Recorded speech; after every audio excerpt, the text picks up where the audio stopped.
السلام علیکم ناظرین، آپ دیکھ رہے ہیں ایڈین نیوز ہیڈ لائن کے ساتھ میں ہوں مریم شوکت۔ پاکستانی مٹی کی خوشبو نے امان کرکٹ کو مہکا دیا۔ بھارتی ماہرین بھی انٹرنیشنل معیار کی پچ کے لیے پاکستانی کلے استعمال کرنے پر مجبور۔ متصل طرز کے میگا یونٹ کا ابتدائی راؤنڈ 17 اکتوبر کو شروع کیا جائے گا۔ گراؤنڈز کو سجانے کی تیاریاں بھی عروج پر۔ اسٹیڈیم میں جدید طرز کی فلڈ لائٹس نصب کرنے کے ساتھ ساتھ گھاس بھی لگائی گئی۔ عارضی سٹینڈرڈ سے تماشائیوں کی گنجائش 4000 تک ہوگی۔ سیالکوٹ سول ڈیفنس کے انسپیکٹر زمان شاہ نے شہریوں کو مارنے کا ٹھیکہ لے لیا۔ ہر گلی ہر بازار میں سینکڑوں کی تعداد میں پٹرول ڈالنے والی غیر قانونی مشینیں 2 نمبر پٹرول فروخت کرنے لگی، جو کہ شہریوں کے جان و مال کے لیے خطرہ ہے۔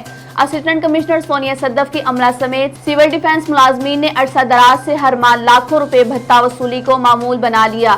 ڈپٹی کمشنر سمیت اعلیٰ حکام کو سب اچھا کی رپورٹ دینے لگے۔ انسپیکٹر زمان شاہ نے موقف اختیار کرتے ہوئے کہا، غیر قانونی پٹرول مشینوں کے مکمل خاتمے میں پولیس اور صحافی برادری کے کئی ایک سرگنا بڑی رکاوٹیں ہیں۔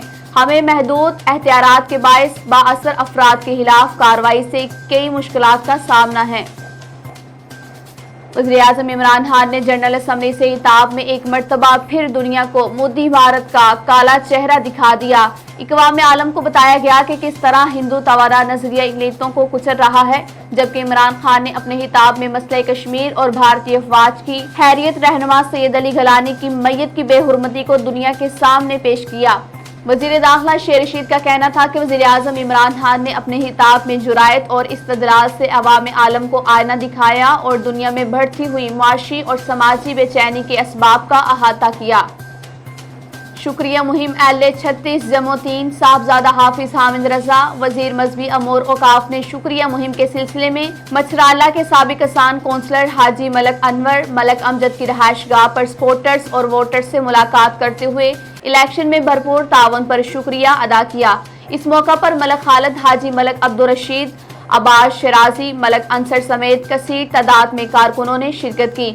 اس موقع پر معزز مہمان نے گفتگو کرتے ہوئے کہا کہ علاقے کی بنیادی مسائل سمیت بنیادی سہولیات کی فراہمی ہمارا اولین فریضہ ہے۔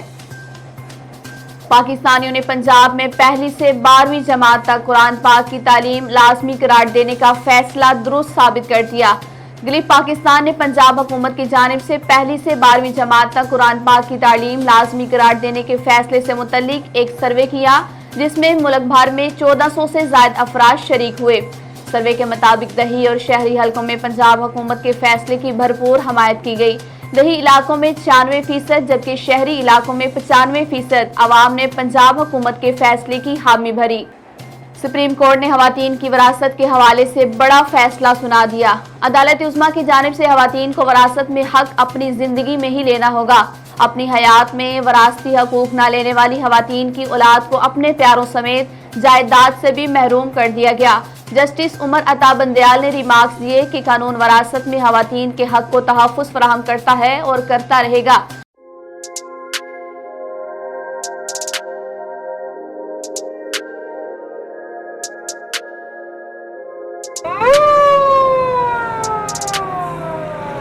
ہمارا پیغام خدمت خلق بزنس نہیں بلکہ نبوی مشن ہے۔ فاطمہ ویلفیئر فاؤنڈیشن کا بڑا اقدام، جدید ترین ٹیکنالوجی سے آراستہ ایمبولنس کی سروس کا آغاز۔ ایمبولنس میں ventilator, cardiac monitor, Ambu bag, high flow oxygen, suction machine, CPAP machine اور سینئر ٹیکنیشین جیسی سہولیات ایک ساتھ دستیاب ہے۔ یاد رہے، عرصہ کئی سال سے غریب، نادار اور مستحقین زکوٰۃ کے مریضوں اور میتوں کی منتقلی کے لیے 24 گھنٹے تمام سہولیات کی فی سبیل اللہ فراہمی جاری و ساری ہے۔ آپ بھی کسی بھی ایمرجنسی میں ان نمبر پر ابھی رابطہ کریں۔ 0310 718 1122۔ خدمت خلق کے نبوی منہج کی تکمیل اور عوام کی فلاح و بہبود کے لیے اپنی زکوٰۃ، صدقات، خیرات، عطیات فاطمہ ویلفیئر فاؤنڈیشن کو دے کر انداللہ ماجور ہوں۔ ہیڈ آفس مرکزی جامع مسجد محمدی اہل حدیث، سلامت پورہ، ایئرپورٹ روڈ، سیالکوٹ۔